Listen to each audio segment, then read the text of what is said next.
Breaking news. Queen inherited Charles' all-secret UK papers so he can step in as king quickly. The Queen is making arrangements for Prince Charles to begin reading the most confidential state papers as she wants his succession as king to be as smooth as possible.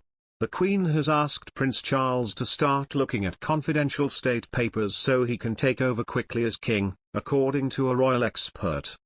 Her Majesty has reportedly demanded her 73-year-old son is kept up to speed with the constitutional functions of her role. Robert Jobson, author of the 2002 book Diana, says the death of Prince Philip aged 99 last year is said to have marked a sea change in the Prince of Wales' position within the royal family. Writing in the Evening Standard, he described the new procedure as part of the latest in a series of handovers, which included her sending the Duke and Duchess of Cambridge on the royal visit to the Caribbean. Describing the discussions around Charles' new responsibilities, he wrote, "The Queen, known as Reader Number 1 in Whitehall, wants Charles to be kept up to speed with all confidential state matters, so that the transition is as smooth as possible should anything happen to her." He added that the prince would be the most well-prepared monarch in waiting ever, as he has already been involved in meetings with government for several decades, such as proposals for new legislation and notes from the Cabinet Office. Last month, a royal insider claimed Charles and Prince William are working on a plan to slim down the monarchy in the future as less people means less drama. The revelation came after the father and son have reportedly discussed their plans for when they both ascend the throne.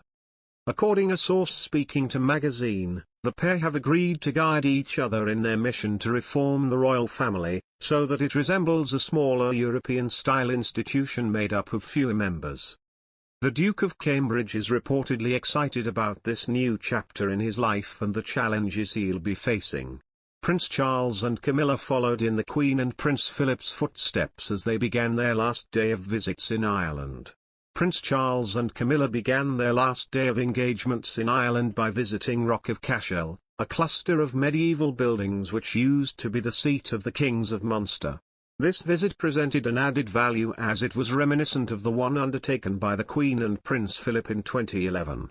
The monarch and the Duke of Edinburgh also visited the castle in County Tipperary on the last day of their Irish tour.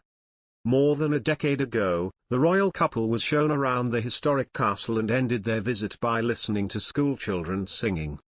That visit to Ireland marked a historic moment, as the Queen became the first British monarch to travel to the Republic in 100 years and the first since the country gained independence from Britain. On Friday, March 25, Charles and Camilla posed for pictures outside of the castle. The Duchess, who silently paid tribute to Ireland by wearing a green Bruce Oldfield coat, also received a beautiful bouquet of flowers. Charles and Camilla's tour of the island of Ireland began on Tuesday, March 22, when they arrived in Cookstown, County Tyrone. There, they were welcomed by hundreds of well-wishers and schoolchildren, lined up to catch a glimpse of them while waving the Union Jack.